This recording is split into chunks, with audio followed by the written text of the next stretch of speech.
Gadget free आवर ही संकल्पनाच मला नाव ऐकल्यानंतर मला वाटलं कुठलं तरी मोबाईल किंवा याची ट्रेनिंगची संस्था असेल, पण गॅजेट फ्री आवर्स हा एक क्रीडा संस्था आहे हे ऐकून मला खूप वेगळं वाटलं.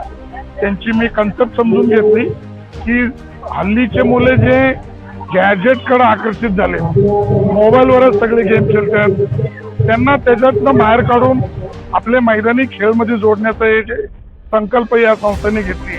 हे खरोखरच मला वाटतं महाराष्ट्रात ही पहिली उपक्रम कुठली तरी स्पोर्ट्स अकॅडमीने घेतलेली. त्यांना मी मनापासून शुभेच्छा देतो. आमच्या मोबाईलमुळे विशेषतः फिजिकल मुवमेंट ज्याला आपण म्हणतो ती पोरांची फिजिकल मुवमेंट कमी झालेली आहे. आणि ज्या वेळेला आपण ग्राउंडवर कमी येतो किंवा सांघिक खेळ जेव्हा खेळतो किंवा any sports when we play, त्या स्पोर्ट्समध्ये आपल्याला स्पोर्ट्समन स्पिरिट काय आहे हे कळतं, आपल्या शरीराचा पूर्ण व्यायाम होतो. वास्तविकता गॅजेट फ्री आवर्स ही संकल्पना तर आमचे मित्र निश्चल मोरे आणि त्याच्या सर्व सहकाऱ्यांनी मिळून ही पुढे आणली आणि त्याला भरपूर प्रतिसाद इथल्या पालकांनी विद्यार्थ्यांनी दिलेला. 26 जानेवारी म्हणजे प्रजासत्ताक दिनाच्या सर्वांना हार्दिक शुभेच्छा. आज जो गॅजेट फ्री जो कार्यक्रम जो ठेवला होता निश्चल मोरे सरांनी, तर अतिशय हा सुंदर त्यांचा कार्यक्रम आहे. कारण की समाजामध्ये कुठलेही वादविवाद किंवा काही पक्ष हे सगळ्या गोष्टी चालत असताना हा सगळ्यांना एकत्र करण्याचा कार्यक्रम आहे. म्हणजे स्पोर्ट डे म्हणजे स्वामी विवेकानंदांनी म्हटल्याप्रमाणे healthy mind is healthy sound and healthy body. तर अशा पद्धतीने जर युवक जर आपल्याला घडवायचा असेल तर ते युवक घडवताना त्याच्या मागची जी संकल्पना आहे त्या संकल्पनेला सार्थ असा उपक्रम ह्या गॅजेट फ्री हाऊसने राबवली.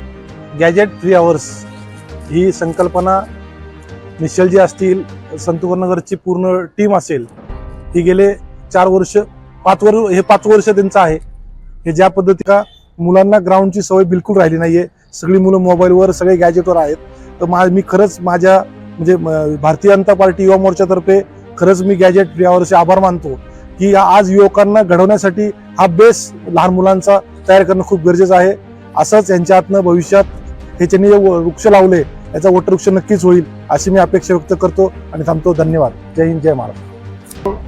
आज जे GFH या स्पोर्ट अकॅडमीने जे मुलांसाठी मैदानी खेळायचं नियोजन केलं त्याबद्दल मी खरोखर आमचे मित्र निश्चल सरांचं मी कौतुक करतो. एक वैशिष्ट्य म्हणजे लहान मुलांपासून अगदी ज्येष्ठांपर्यंत सगळ्यांना मनसोक्त आनंद या GFHLच्या माध्यमातून घेता येतो. आपल्या कलागुणांना वाव देण्यासाठी GFHLच्या माध्यमातून आमचे सर्वच संत तुकाराम नगरमधील सर्व सहकारी यामध्ये सहभागी असतात आणि अतिशय चांगल्या पद्धतीने हा कार्यक्रमाचं आयोजन केलं जातं.